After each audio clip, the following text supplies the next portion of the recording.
하나님 말씀 보겠습니다. 하나님 말씀 에스겔 3장 17절에서 19절 말씀 보겠습니다. 구약성경 에스겔 3장 17절에서 19절 말씀까지 보도록 하겠습니다. 제가 가지고 있는 성경으로는 구약성경 1154페이지쯤 됩니다.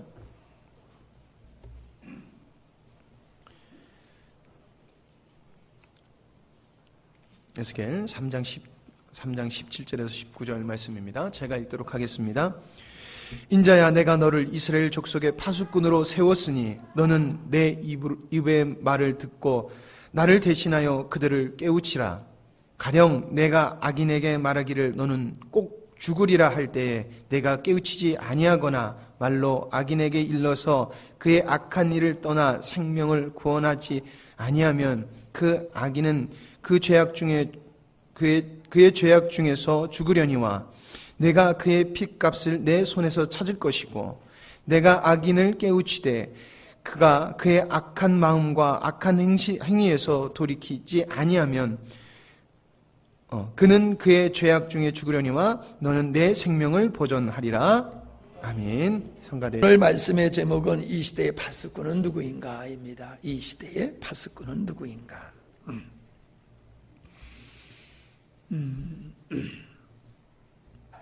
이 설교를 하면서 안 나오신 사람이 자꾸 생각이 나가지고 마음이 그쪽으로 끌려가는데 하여튼 우리 모이기를 좀 힘썼으면 좋겠습니다. 자, 94년도에 멀쩡하게 보였던 성수대교가 끊어져 버렸어요. 아침이지요. 그래서 다리를 건너가던 사람들이 그게 꺼져 툭 떨어짐으로 많은 사람이 죽었지요. 한 50명이 죽었다고 그때. 그래요. 그 다음 해에 서초동에 삼풍백화점이라고 백화점이 있는데 백화점이 무너졌어요. 백화점에 사람이 얼마나 많습니까? 그래서 그게 무너져서 죽은 사람이 501명? 501명. 예, 실종이 6명. 부상자가 937명. 6.25 전쟁 이후에 가장 많은 사람이 한 사건으로 죽은 사건으로 기록되어 있습니다. 멀쩡하게 보였던 다리가 끊어지고 백화점이라고 하는 그 어마어마한 건물이 붕괴된다? 상상도 할 수 없는 거지요. 뭐 지진이 난 것도 아닌데. 원인이 뭐겠습니까? 부실공사죠. 부실공사.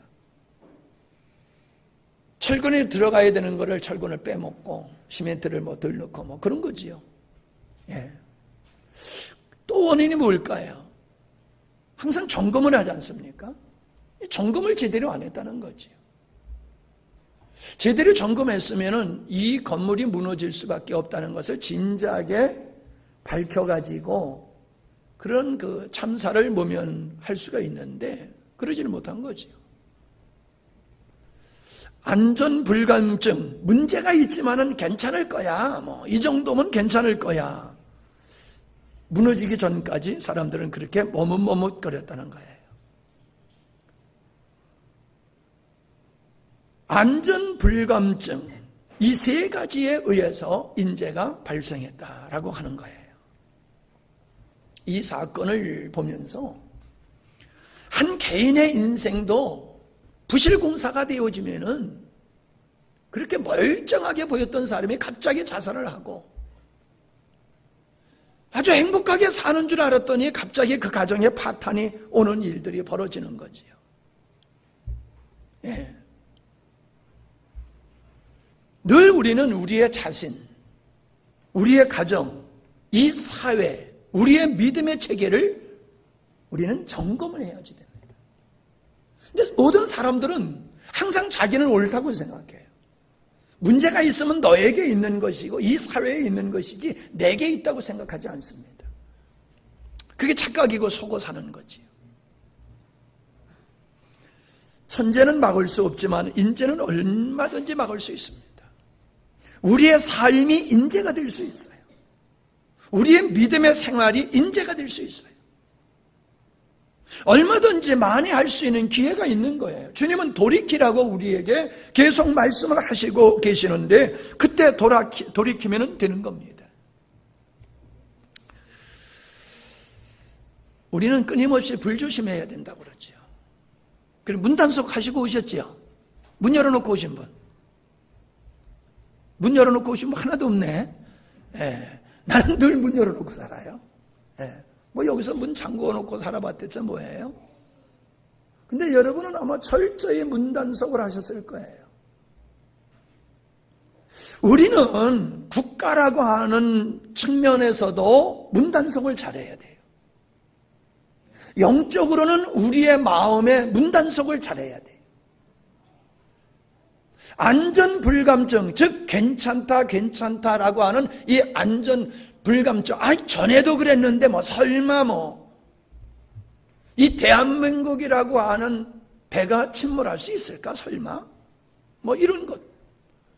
어제도 괜찮았는데 무슨 도둑이 들어올 수 있을까라고 하는 이러한 생각들을 가지고 산다라고 하면은 불나고 도적 맞고 나라가 뭉거지고 인생이 망치고 영원히 망하는 일들이 벌어질 수 있다라고 하는 것입니다. 예. 하나님께서 오늘 말씀에 보면은 파수꾼을 세웠다고 말씀하고 있습니다. 파수꾼. 예. 에레미야서 6장 17절에도 동일한 말씀이 있어요. 나는 또 너희를 지키려고 파수꾼들을 세워놓고 나팔 소리가 나거든 귀담아 들으라고 가르쳐 주었으나 너희는 귀담아 듣지 않겠다고 하였다. 하나님은 당신의 백성을 위해서 파수꾼을 세워놓고 적이 쳐들어오면 위험한 상황이 발생하면 나팔을 불러서 빨리 조치하도록 했다. 멸망받지 아니하고 하나님의 은혜 가운데서 하나님의 기쁨이 되고 영광이 되어지는 축복된 삶을 살도록 내가 너희를 이 백성을 위해서 나팔꾼은 너희를 세웠다라고 말씀하고 계세요. 선지자들, 바로 선지자들이 하나님의 나팔수 역할을 했어요. 그렇다라고 하면 오늘 이 시대에는 누가 나팔수입니까? 함께 하실까요? 믿는 자들이 나팔수다. 우리 믿는 자들이 나팔수예요. 안전하다, 평안하다, 설마 무슨 일이 있을까라고 하면서 인생을 즐기는 영혼들을 향하여서 나팔수 역할을 해야 돼요. 자유 대한민국에 뭔 일이 있을까라고 안전불감증에 빠져있는 이 민족을, 국민을 향하여서 우리는 파수꾼으로서 해야 돼요. 영적으로 파수꾼 역할을 해야 되고 사회적으로도 파수꾼 역할을 할 수 있는 사람이 바로 성도요, 교회다라고 하는 겁니다. 그러므로 파수꾼은 남다른 책임감이 있어야 되고 근면함과 성실함이 있어야 되고 분별력이 있어야지 돼요. 나팔수가 아무 때나 기분 나는 대로 나팔 불면은 어떻게 되겠어요? 혼란스러워서 살겠어요? 적이 들어와서 다 점령한 후에 나팔 분들 무슨 소용이 있겠어요? 미리 불러야지요.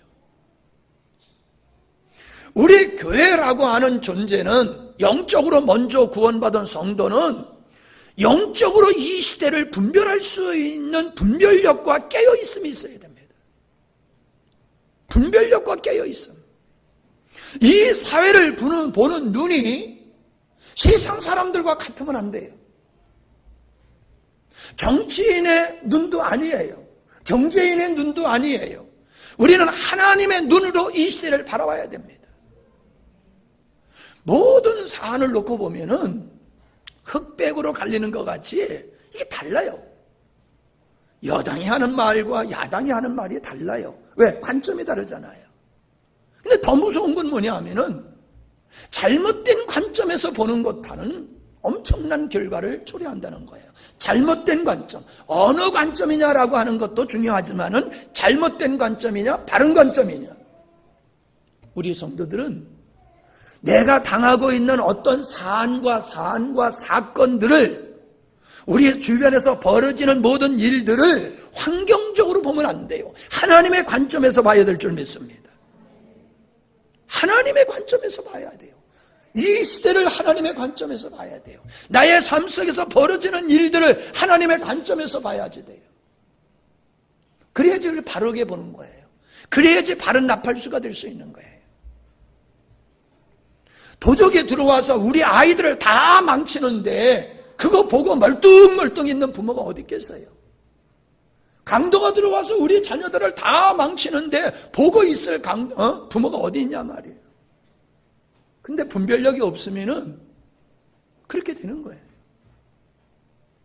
이 사회가 우리의 자녀들을 다 오염시키고 잘못된 생각으로 거짓에 속어서 하나님을 대적하고 엄한 곳으로 가고 있는데도 그걸 분별하지 못하고 가만히 있으면은 강도가 자기 자녀들을 다 망치는데 보고 있는 것과 똑같다는 거예요. 우리가 어떤 사안을 볼 때에 전문가가 보는 거하고요, 일반적인 사람들이 상식으로 보는 거하고는 다릅니다. 상식으로는 정확하게 못 봐요. 전문가가 전문적인 지식을 가지고 볼 때에 제대로 보는 거예요. 그러므로 우리가 전문적인 지식이 없으면 전문가의 도움을 받는 게 맞는 거예요. 그 영적인 것도 마찬가지예요. 왜 목사님이 필요합니까? 왜 지도자가 필요합니까? 목사님은 영적인 일에, 복음에, 진리에 전문가란 말이에요. 인생의 전문가란 말이에요. 그렇기 때문에 전문가한테 의뢰를 해야지 돼요. 그래야지 제대로 볼 수 있는 거예요. 분명히 여러분은 이 시대를 어떻게 보십니까? 그것은 조금 앞에 말씀드린 대로 관점의 차이로 다 달리 볼 수 있어요. 잘못된 관점, 바른 관점,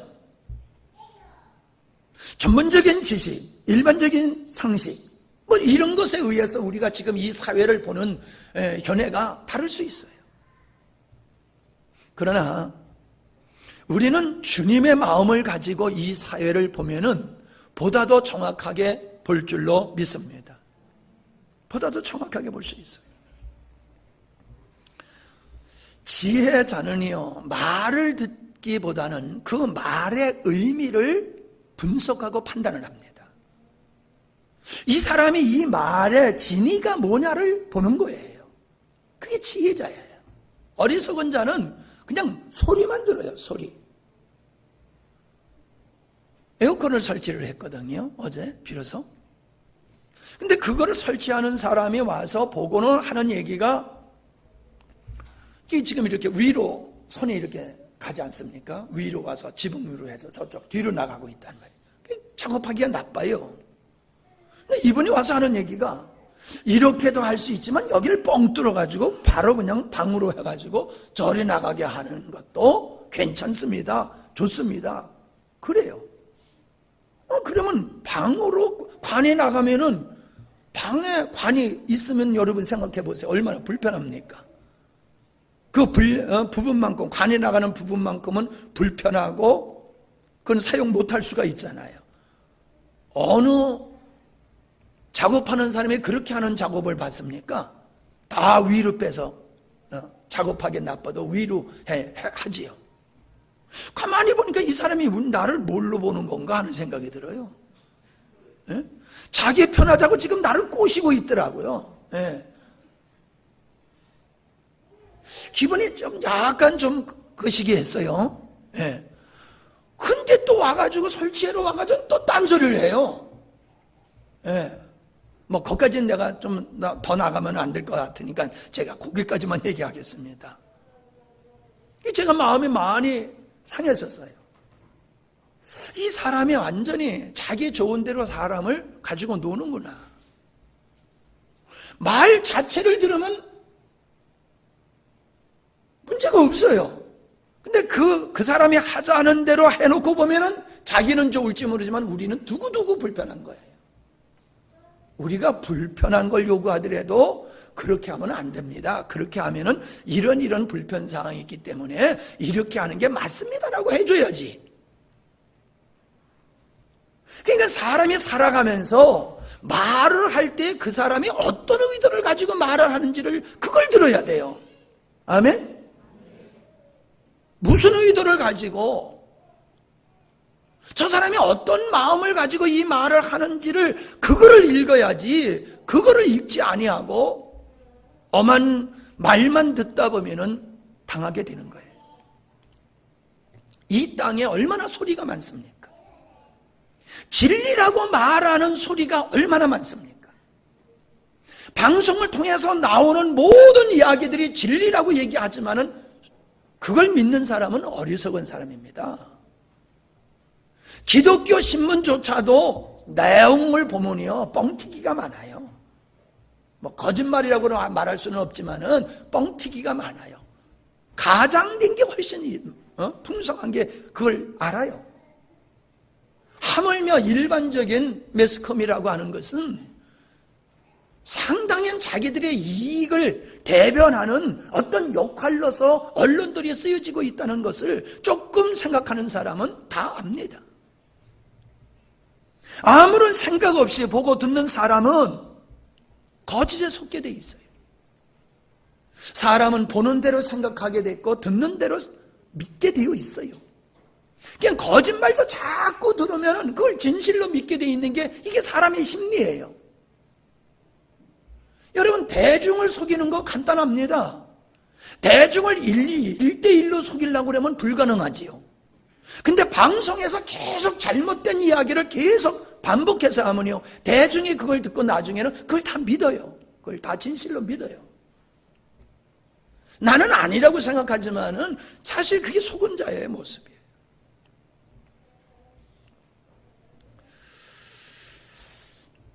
요즘에요 그 어떤 사람이 아주 괜찮은 사람으로 인식을 해요. 사람들이 죽일 놈이라고 그렇게 욕을 하더니 요즘은 그 사람 괜찮은 사람이다 다들 그렇게 인식을 해요. 왜? 방송에서 자꾸 그렇게 얘기를 하니까는 국민들의 생각이 바뀌어지는 거예요.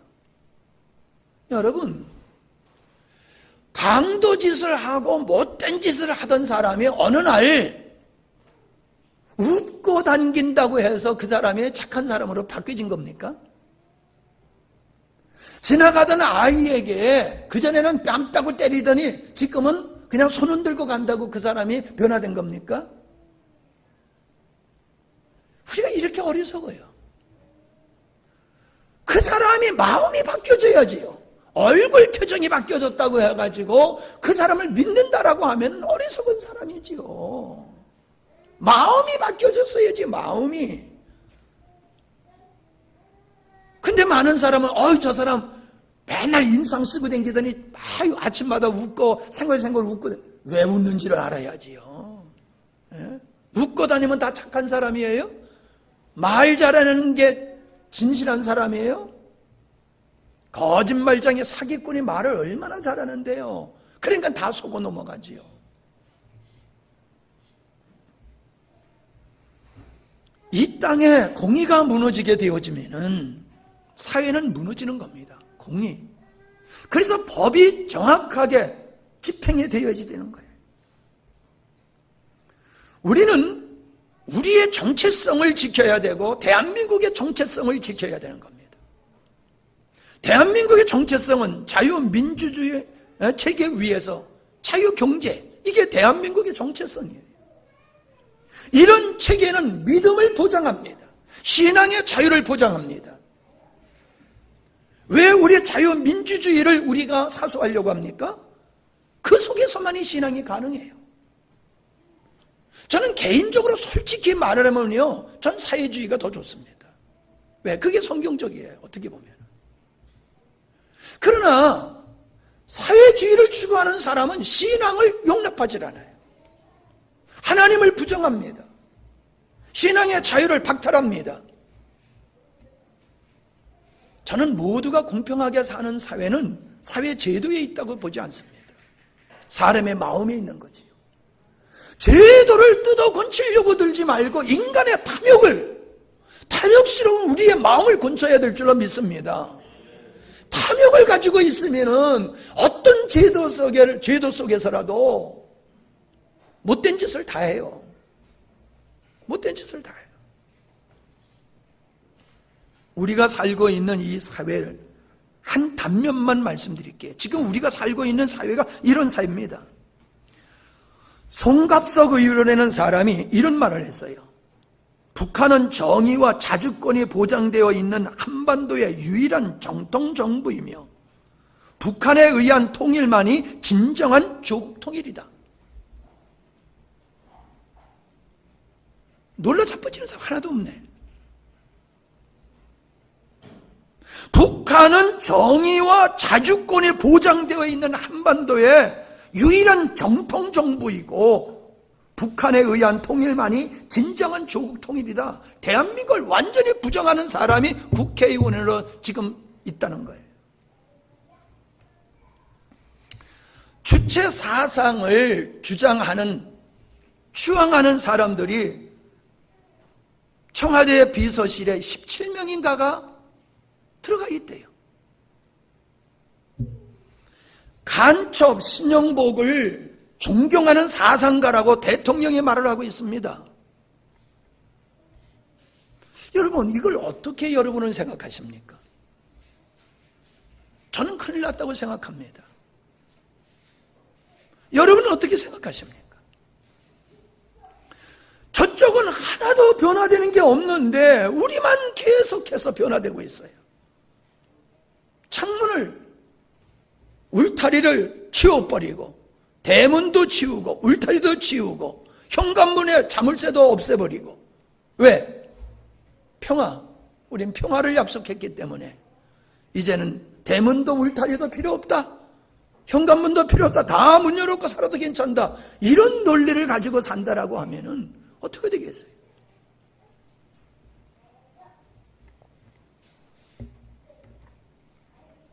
분명히 성경은 선지자를 통해서 내가 너를 이 백성을 위해서, 내 백성을 위해서 너희를 파수꾼으로 세웠다라고 말하고 있습니다. 우리는 이 시대의 파수꾼입니다. 이 시대의 파수꾼이에요. 파수꾼이 졸면은 다 죽습니다. 파수꾼이 깨어있으면은 모든 사람이 안전합니다. 대한민국의 교회는 예수 믿는 사람이 예수 믿다가 그냥 천국 가는 사람들로 모인 것이 아니에요. 예수 믿는 사람은 이 어둠의 세상 속에 있는 이 수많은 영혼에게 파수꾼의 역할을 감당해야 돼요. 우리가 이 시대를 경고하지 아니하면은 이 시대는 하나님을 부정하고 살다가 망하게 될 수밖에 없습니다. 이 시대가 가치관이 무너지고 있다는 것은 우리가 너무나도 잘 알고 있지 않습니까? 이 사회를 버티고 있는 것이, 유지하고 있는 게 가치예요. 그게 이념이에요. 사상이에요. 이런 가치와 이념, 사상이 무너지면은 그 사회는 무너지게 돼 있는 거예요. 무너지게 돼 있는 거예요. 그런데 지금 그렇게 이 사회가 가치가 무너지고 있는 것이 일반 사회만이 아니라 교회 안에서도 가치가 무너지고 있어요. 하나님의 말씀을 절대적인 진리로 믿지 않아요. 그렇기 때문에 사람들은 제멋대로 살아요. 성경이 말하는 건 말하는 거고 나는 내 생각대로, 내 마음대로, 내 기분대로 살아가고 있잖아요. 예? 일반 사회만 지금 경고, 나팔이 필요한 게 아니라 교회 안에, 이 나팔을 불어야 할 교회 안에서조차도 가치가 무너지고 있다고 하는 것이, 이게 겉으로 보면 멀쩡하지만은 심각하게 부식되어 가고 있는 건물과 같다, 그렇게 보입니다.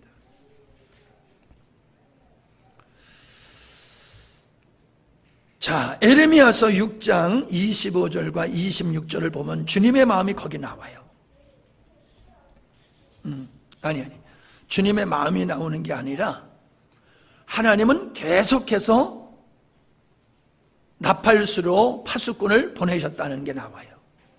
너의 조상이 이집트 땅에서 나온 날부터 오늘까지 내가 나의 종 애언자들을 너희에게 보내고 또 보내었으며, 내가 나의 종 선지자 애언자들을 너희에게 보내고 또 보내었지만 나에게 순종하지 않고 귀를 기울이지도 않았다. 오히려 너희는 조상들보다 더 고집세고 악했다 라고 말씀하고 있습니다. 그래서 아까 읽었던 에레미야서 6장 13절에 보니까는 힘 있는 자든 힘 없는 자든 모두가 자기 이성만 채우고 사기를 쳐서 재산을 모았다. 심지어 애언자와 제사장까지도 모두 한결같이 백성을 속여가지고 자기 이익만 추구했다. 그래서 하나님은 애언자들을 보내고 계속 보냈다는 거예요. 회개하고 돌아오라고. 하나님의 진노를 쌓지 말라고. 멸망의 자리로 들어가지 말라고. 그렇게 계속해서 보냈다는 겁니다.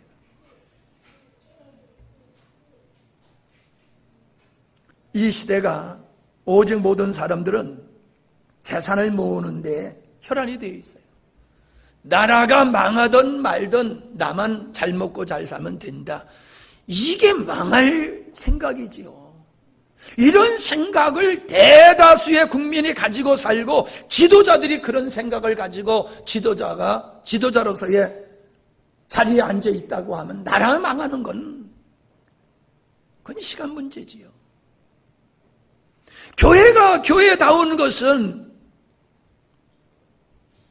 선지자가 돌에 맞아 죽어도 이 사회를 향해서 하나님의 경고성 메시지를 보내야 되는 거예요. 성도와 이 사회를 향해서. 그러나 자기 안전을 추구한다라고 하면은 누가 그런 쓴소리를 합니까? 그러니까 오늘날 교회가 회개하라는 말이 없어져 버렸잖아요. 회개하라고 하는 경고의 말씀이 사라져 버렸잖아요. 그만큼 한국교회가 거룩하여졌기 때문에 그런 말씀이 필요 없습니까? 다 짓지 못하는 개가 돼버리고 만 거예요. 도둑이 던져준 고기 덩어리에 물고 그거 먹고 있으면서 지금 어떤 상황이 벌어지는지도 모르고 그냥 고기만 뜯어먹고 있는 이런 형국이라고 전 봐요. 내 배만 부르면 되는 거야. 다 도둑 맞든지 말든지. 남은 배부르면 됩니까? 우리 자녀들 걱정해야지요. 미래 걱정해야지요. 이웃집 걱정도 해야지요. 그냥 오늘날 모든 사람은 탐욕에 물들어가지고 그런 건 아랑곳 없습니다. 왜 하나님께서는 당신의 종들을 그렇게 계속 보내셨을까요? 에레미야서 29장 11절로 14절에 보니까 다 찾아보세요. 여기 주님의 마음, 하나님의 마음이 나와요. 에레미야서 29장 11절로 14절입니다. 너희를 두고 계획하고 있는 일들은 오직 나만이 알고 있다. 내가 너희를 두고 계획하고 있는 일들은 재앙이 아니라 번영이다. 너희에게 미래에 대한 희망을 주려는 것이다. 주의 말이다. 너희가 나를 부르고 나에게 와서 기도하면 내가 너희의 호소를 들어주겠다. 너희가 나를 찾으면 나를 만날 것이다. 너희가 온전한 마음으로 나를 찾기만 하면 내가 너희를 만나주겠다. 나 주의 말이다. 내가 너희를 포로 생활에서 돌아오게 하겠다. 내가 너희를 쫓아 보내던 세상의 모든 나라 모든 지역에서 너희를 모아오겠다. 내가 너희를 포로로 보내었으나 나는 너희를 그곳에서 너희 고향으로 다시 데려오겠다. 이게 하나님의 마음이에요. 이게 하나님의 마음. 하나님의 마음은 저주가 아니에요. 심판이 아니에요. 돌아오면 그들을 축복하겠다는 게 주님의 마음이에요. 그래서 예레미야서 3장 12절로 15절에 보면은 돌아오라 돌아오라는 말씀을 계속하세요. 노한 얼굴로 너를 대하지 않겠다. 나는 자비로운 하나님이다. 내가 너를 영원한 노를 품지 않겠다 말씀하십니다. 죄를 깨닫고 돌아오라 돌아오라. 나를 배신한 자들아 돌아오라. 나 주의 말이다. 내가 너희의 보호자다. 그래서 하나님께서는 죄인들이 하나님께로 돌아오기를 원하세요. 그게 예레미야서 26장 13절이에요. 그러므로 이제 여러분은 자신의 행동과 행실을 바르게 고치고 여러분의 하나님이신 주님의 말씀에 순종하십시오. 그러면 주님께서도 여러분에게 내리시겠다고 말씀하신 재앙을 거두실 수도 있을 것입니다. 내리겠다라고 선포한 말씀도 거두신다는 거예요. 누구에게? 회개하고 돌아오는 자에게. 그러므로 교회의 사명은 죄인을 향하여 어둠의 세상을 향하여 하나님을 선포하면서 그들이 돌아와서 개인적으로 가정과 민족이 하나님의 불행한 일을 당하지 않도록 외치는 것이 파수꾼의 사명이다라고 하는 겁니다. 하나님은 예레미야 선지자를 통해서 이스라엘 백성이 바벨론으로 포로로 잡혀가기 전까지 회개하고 돌아오라고 외쳤습니다. 근데 마지막에 잡혀간 왕이 시드기야 왕이에요. 하나님은 예레미야를 통해서 항복해라. 이게 하나님의 뜻이다. 항복하라. 바득바득 위고 항복 안 하다가 잡혀가지고 자기 앞에서 자식들이 다 죽는 걸 봤어요. 자기 눈앞에서 자식들이 죽임을 당하는 걸 봤어요. 얼마나 끔찍한 건가 생각해 보세요. 그냥 죽는 것도 아픈데 멀쩡한 건강한 자식들이 침략자들의 칼에 난도질 당하는 걸 눈으로 본다고 생각해 보세요.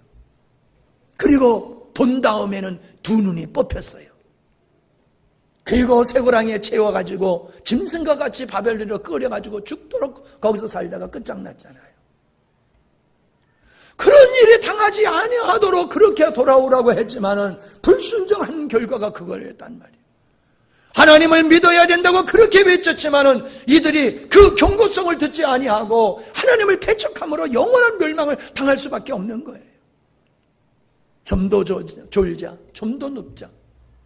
세상의 쾌락에 점점 빠져서 있다가 그때가 되어지면 어떻게 할 거냐 말이에요. 굉장히 실망스러운 게 신방했는데 그 다음 주 안 나오는 거야. 세상에 사람이 말이요, 안 나오다가도 그래도 목사님이 신방하면은 예의상이라도 그 다음 주에는 나와야지요. 목사님이 신방 하나 안에는 마이웨이야. 그게 무슨 신앙생활이에요? 내 멋대로 사는 게 그게. 좀 상식이 통해야 되잖아요. 상식이. 아니면은 미리 양해를 구한다든가 이해를 구한다든가 해야 되잖아요. 하나님은 교회를 믿는 자들을 파수꾼으로 세우셨을 뿐만 아니라 기준으로 세우셨어요. 기준. 모든 거엔 기준이 있어요. 모든 거에서는 기준이 있어요. 측량이 그렇고 뭘 재는 게 그렇잖아요. 무게를 재는 것도 그렇잖아요. 다 기준이 있단 말이에요. 교회는 모든 가치의 기준이 되는 거예요. 모든 가치의 기준. 시작. 예. 교회는, 말씀은 모든 가치의 기준이 되는 거예요. 세상 사람들이 뭐라고 한다고 할지라도, 대다수의 사람이 뭐라 한다 할지라도 상관할 거 없어요. 우리는 하나님의 말씀이 기준이에요. 이 기준, 가치의 기준에 의해서 우리는 생각해야 되고 판단해야 되고 결정을 해야 된다는 것입니다. 마지막으로는 교회를 하늘의 전사라고 얘기를 하고 있습니다. 싸우는 자들이라고 얘기를 하고 있어요.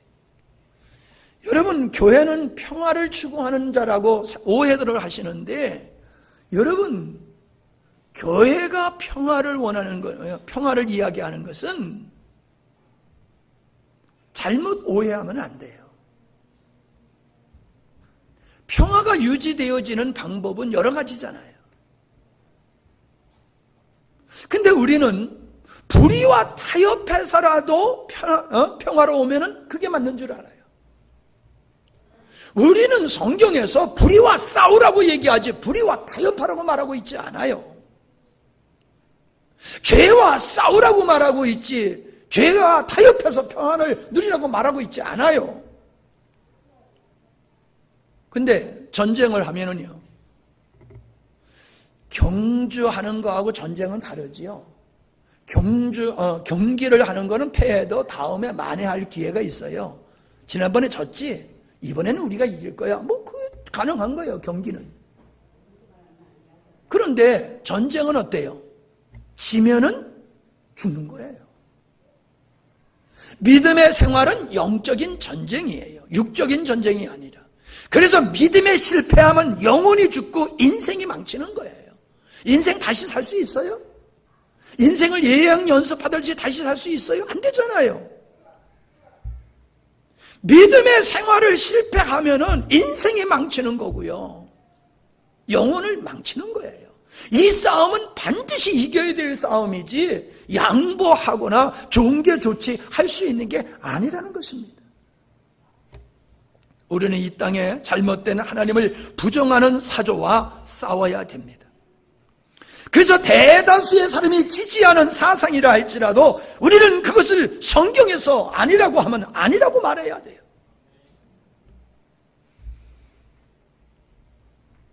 가장 요즘 드러나고 있는 것이 동성애잖아요.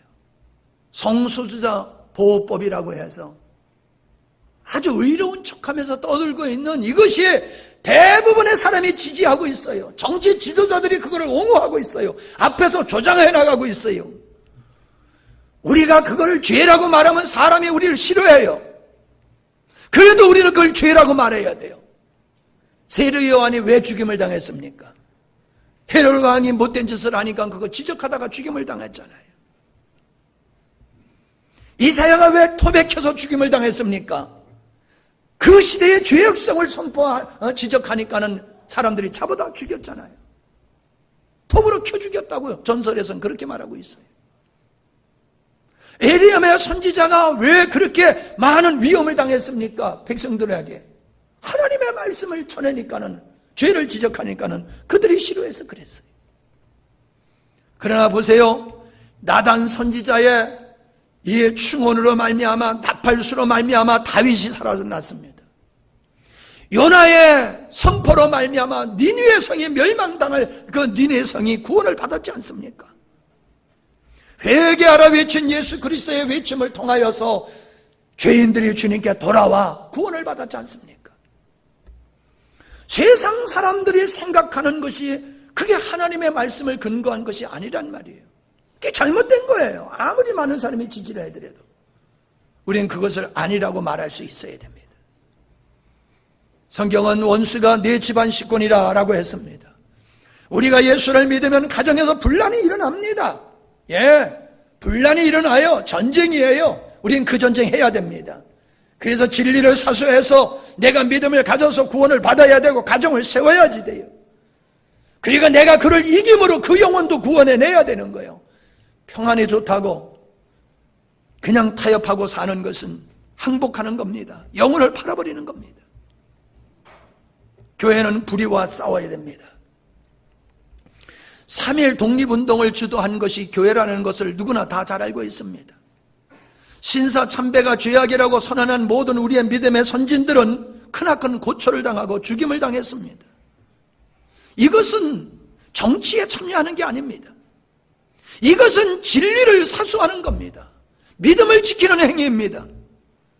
자유민주주의가 보존돼야지 우리의 믿음의 생활이 가능한 겁니다. 우리는 우리의 믿음의 생활을 위해서 이 땅의 불의가 행하지 못하도록 우리는 진리를 선포해야 될 줄 믿습니다. 교회 안에서는 진리를 수호하고 사회적으로는 진실을 사수해야 된다는 겁니다. 자유민주주의를 지키는 것이 믿음을 지키는 거예요. 몸이 없이는 영이 살 수 없습니다. 자유민주주의가 보존되지 아니하고는 믿음의 생활을 할 수 없다는 것이 우리는 이미 다른 나라에서 그 예로 다 보고 있지 않습니까? 불의 앞에서 침묵은 바로 죄입니다. 불의를 묵인하는 것은 불의에 동조하는 것이고 공범자가 되는 것이라는 거예요. 영적 태만에서 우리는 싸워야 됩니다. 영적 태만과 싸워야 돼요. 그저 여기가 좋사오니 우리 다 그 병에 걸려 있어요. 나 혼자 예수 잘 믿으면 되지, 뭐 구태여 남까지 예수 믿으라고 하다가 껄끄러운 환경에 들어가면 뭐 어쩌나, 그저 뭐 다 자기가 선택한 대로 가는 거지. 예, 결과는 그래요. 결과는 그래요. 그러나 우리는 그 일을 보고만 있어서는 아니 됩니다. 우리는 이 땅의 진리를 지키는 일에 앞장서야 됩니다. 불의가 판을 치는 것은 진리가 가만히 있기 때문에 불의가 판을 치는 거예요. 만약에 배에 조그마한 구멍이 났다라고 하는 것을 항해 중에 발견했다고 하면 그 사람은 빨리 그 사실을 선장에게 알리고 그걸 막아야 됩니다. 조그만 구멍이니까 여기서 뭐 물이 들어온들 뭐 어떻겠나, 조그만 구멍이 나중엔 큰 구멍이 돼가지고 배가 침몰할 정도로 물이 들어올 수 있다는 거 아닙니까? 우리는 이 사회를 하나님의 관점에서 봐야 됩니다. 이 사회가 이처럼 혼란스럽고 어려운 이유는 믿음을 떠나서 그래요. 하나님 없는 가치관을 갖고 사람들이 살아가기 때문에 이 사회가 이렇게 혼란스럽고 어려워지는 겁니다. 교회까지도 그렇게 어려운 이유는 바로 이유가 거기에 있는 거예요. 결론을 내리겠습니다. 우리 그리스도인들이 어디 가든지 나는 그리스도인이요라고 선언하지 않는 게 죄입니다. 어디 가든지 나는 예수 믿는 사람이라고 선언해야 됩니다. 어디 가든지 나는 예수 믿는 사람이다. 주한이가 십자가 안 달고 다니네요, 요즘. 그 십자가 달고 다니는 모습이 얼마나 이쁜지 모르는데 말이에요. 예? 여러분, 십자가 하나 달고 다니는 게 아무것도 아니지만은 그걸 통해서 뭐를 세상에 선포하는 겁니까? 나는 예수 믿는 사람이다. 나는 하나님의 자녀다라고 선포하는 거예요. 그 말은 뭐예요? 너희들과 다르다는 거예요. 나는 너희들과 같이 그렇게 살 수 없는 존재라는 거예요. 나는 세상에 살지만 하나님께 속한 자로 사는 것이다. 세상의 법도 중요하지만 하나님의 법이 우선이다. 육신도 중요하지만 영혼이 더 중요한 거다. 그걸 선언하는 거예요, 세상 사람들에게. 십자가 하나 달고 다니는 게 폼 잡으려고 달고 다니는 게 아니라. 제가 길 있을 때마다 그런 얘기 하지 않습니까? 제가 군대에서 헌병 생활을 하면서 순찰을 나가면요, 이 왕이요, 왕이 다른 게 아니요. 그러니까는 말도 함부로 하게 되고 행동이 거칠어져요. 이게 괴로웠던 거예요. 계속 괴로운 거예요. 내가 이러면 안 되는 건데. 그러다가 은혜를 입었어요. 통일전에 가가지고 우리 사단에 군정사병들이 모여가지고 집회를 하는데 밤에 혼자 나가서 그게 괴로워가지고 막 기도하는데 하나님이 은혜를 주시는 거예요. 내가 너를 이 군대에 더 필요한 영장 근무하는 그곳에 내가 너를 내 사역자로 보냈는데 너는 그 사명을 감당하지 아니하고 왜 이렇게 불만 불평이 많으냐? 막 그런 은혜를 주면서 제가 밤새 울면서 회개하고 그 다음에서부터는 십자가를 가슴에 딱 달았어요. 십자가 배지를 다 줬거든, 군종사병들한테. 그러니까 나는 십자가를 딱 달고 나가니까는 어떻게 돼요? 에? 다 알잖아. 내가 누구요? 예수 믿는 사람이잖아요. 그러니 말을 함부로 할 수 있습니까? 쪼인다를 함부로 깔 수 있습니까? 에? 뺏을 수가 있습니까? 십자가 여기서 지켜보고 있는데. 그러니까 절제가 되는 거예요. 그리고 그 다음부터 적극적으로 제가 복음을 전하는 생활을 해가지고 8개월을 얼마나 은혜로운 군대 생활을 하고 마쳤는지 몰라요. 여러분 친구들에게 선포하세요. 나는 예수 믿는 사람이다. 직장인들에게 선포하세요. 나는 영광스러운 게 집사가 됐다. 아멘? 그냥도 아니야. 난 영광스러운 교회 집사다. 선포하세요. 영광스러운 교회가 보통 교회입니까? 그 교회 집사님이세요? 부담하고 오지요. 그런 부담을 가지고 살아야 돼요. 그런 부담을 가지고. 숨어서 예수 믿지 마세요. 등불을 켜서 등경 위에 둔다고 그랬잖아요. 등경 위에. 우리는 이 세상에서 숨어서 예수 믿는 사람이 아니에요. 모든 사람이 우리를 볼 수 있는 위치에서 믿음의 생활을 해야 되는 거예요. 아멘? 못된 짓은 어두운 데서 하지 밝은 곳에서 합니까? 괜찮아요. 그냥 놔두시오. 그냥. 우리가 세상에서 불의 앞에서 공범자로 살아가면 안 됩니다. 지옥향을 향하여 가는 자들에게 침묵하고 있으면 우리는 그 사람 지옥 보내는 일에 공범자가 되는 겁니다. 나는 하지 않았어. 나는 못된 짓을 안 했어. 라고 안심하지 마십시오. 불의가 통하는 세상이 되어 있고 아직도 수많은 사람의 흑암의 권세에서 헤매고 있다는 자체는 우리가 진리로서의 역할을 감당하지 못했기 때문이라는 것입니다. 흑암이 지배하고 있다는 것은 빛이 없다는 증거예요. 진리를 전파하지 아니하면 나는 진리를 반대하는 자라는 겁니다. 진리가 소멸되는 것은 아주 간단해요. 진리를 전파하지 아니하면 진리는 소멸되게 돼 있어요. 사람은 가만히 있어도 거짓은 쫓아갑니다. 그러나 진리를 선포하지 아니하면 사람들이 진리가 뭔지를 몰라요. 그래서 진리를 선포하지 아니하면 진리는 그냥 소멸되게 돼 있는 거예요. 진리를 전파하지 않는 자체가 죄라는 사실을 여러분 인식하십니까? 진리는 생명입니다. 생명은 역동적이고 또 열매를 맺어내게 돼 있습니다. 우리의 삶의 가장 큰 동력은 사상과 이념이에요.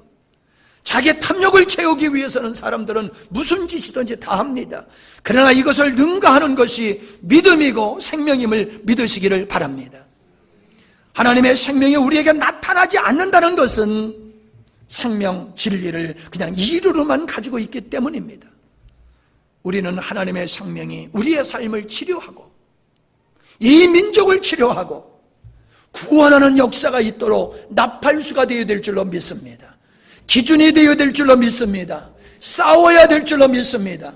오늘 하나님은 우리를 향하여 지금 이걸 원하고 계세요. 여러분이 말씀을 들으시면서 내가 얼마나 변화되는지 한번 생각해 보세요. 말씀을 듣고 내가 얼마나 변화가 되는지, 말씀을 듣고도 내 삶이, 내 생각이, 내 의식이 변화되지 않는다는 것은 그 말씀을 무시하는 거예요.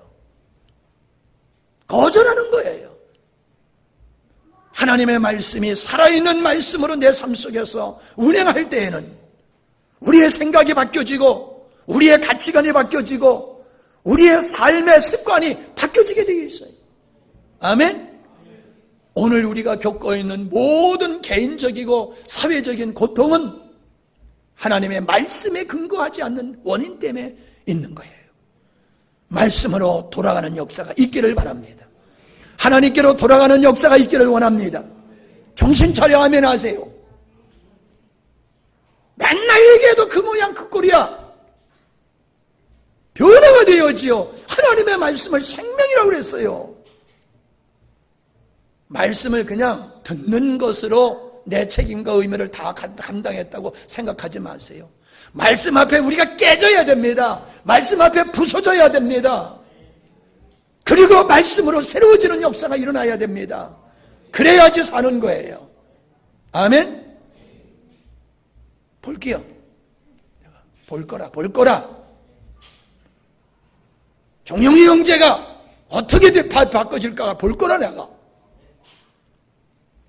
얼굴 하고 웃는 모습을 보면 너무 은혜로워. 믿음이 따라가야 되는데 믿음은 못 따라가는 것 같아요. 믿음이 커야 돼. 하나님의 말씀으로 세워지시길 바랍니다. 기도하겠습니다. 하나님은 이 시대에 우리를 파수꾼으로 세우셨습니다. 파수꾼은 더 성실해야 됩니다. 더 분별력이 있어야 됩니다. 사명감이 투철해야 됩니다. 하나님은 우리를 이 시대에 가치의 기준으로 세워주셨습니다. 하나님은 이 시대에 영적 전쟁의 전사로 우리를 세워주셨습니다. 우리가 영적으로 승리해야지 우리의 삶이 승리할 수 있습니다. 우리가 승리하여 파수꾼의 역할, 기준의 역할을 감당할 때 이 사회는 안정되어지고 하나님이 원하시는 아름다운 사회가 이루어질 줄 압니다. 하나님 보고 이 나라 책임져 달라고 말하지 마세요. 하나님 이 나라 지켜달라고 말하지 마세요. 내가 변화되어야 돼요. 우리가 변화되어야 돼요. 나는 잘못된 길로 계속 가면서 하나님 보고 이 나라 지켜줘 달라고, 파수꾼의 역할은 안 하면서 이 나라 지켜달라고, 말도 안 되는, 그렇게 기도만 하면은 하나님이 다 기뻐하실 줄로 믿는가 본데 그렇지 않습니다. 하나님 보고 뭐 해달라 그러지 마세요. 내가 변화되어야 돼요. 내가 부서져야 돼요. 내가 살아온 가치관, 성경적인 가치관으로 변화되어야지 돼요. 진리를 사수하기 위해서 피를 흘려야지 돼요. 그래야지 내가 살고 우리 가정이 살고 이 민족이 사는 겁니다. 영적인 아린함에 빠져있지 맙시다. 깨어나시기 바랍니다. 여러분의 역할이 얼마나 중요한지 몰라요. 여러분이 파수꾼의 역할을 잘 감당한다라고 하면은 이 민족은 살아날 겁니다. 이 민족은 하나님의 은혜를 입을 겁니다. 그러나 여러분이 파수꾼의 사명을 감당하지 못하면은 우리 가정은 무너집니다. 한국교회 무너지고 이 민족 무너질 수 있습니다. 외면하지 마십시오. 외면하지 마십시오. 미래는 오늘 우리의 선택에 달려 있습니다. 미래는 우리의 행동에 달려 있습니다. 하나님 아버지, 우리가 이 시대를 바라보면 얼마나 깝깝한지요. 이 혼란스러운 이 사회, 고난 속에 있는 우리의 삶, 하나님을 등지고 하나님을 벌리고 멀리 떠났기 때문인 줄로 압니다. 우리 개인이 주님 앞에 돌아오고 민족이 하나님 앞에 돌아오고 지도자들이 하나님 앞에 돌아오는 일이야말로 우리가 살 수 있는 길임을 압니다. 주님, 죄인이 죄인인 줄 모르고 죄가 죄인 줄 모르면서 살아가고 있는 이 불쌍한 영혼들, 눈을 열어 보게 하여 주시옵소서. 입을 열어 외치게 하여 주시옵소서. 일어나 걷게 하여 주시옵소서. 일어나 싸우게 하여 주시옵소서. 하나님의 은혜를 입게 위해서는 우리가 변화되어야 됨을 압니다. 내가 땀 흘려야 되고 피를 흘려야 됨을 압니다. 내가 희생할 때에 하나님의 은혜를 입을 수 있음을 깨달아 싸우니 잠잠하지 않게 하여 주시옵시고, 하나님의 사람임을 세상에 선포하고 진리를 세상을 향하여 선포하는 하나님의 백성들이 되게 하여 주시옵소서. 그래서 우리가 치유받게 하여 주시고 우리가 회복되게 하여 주시옵시고 하나님의 영광 중에 거할 수 있기를 사모합니다. 거룩한 갈망을 우리에게 불러 일으켜 주시옵소서. 예수님의 이름으로 기도하옵나이다. 아멘.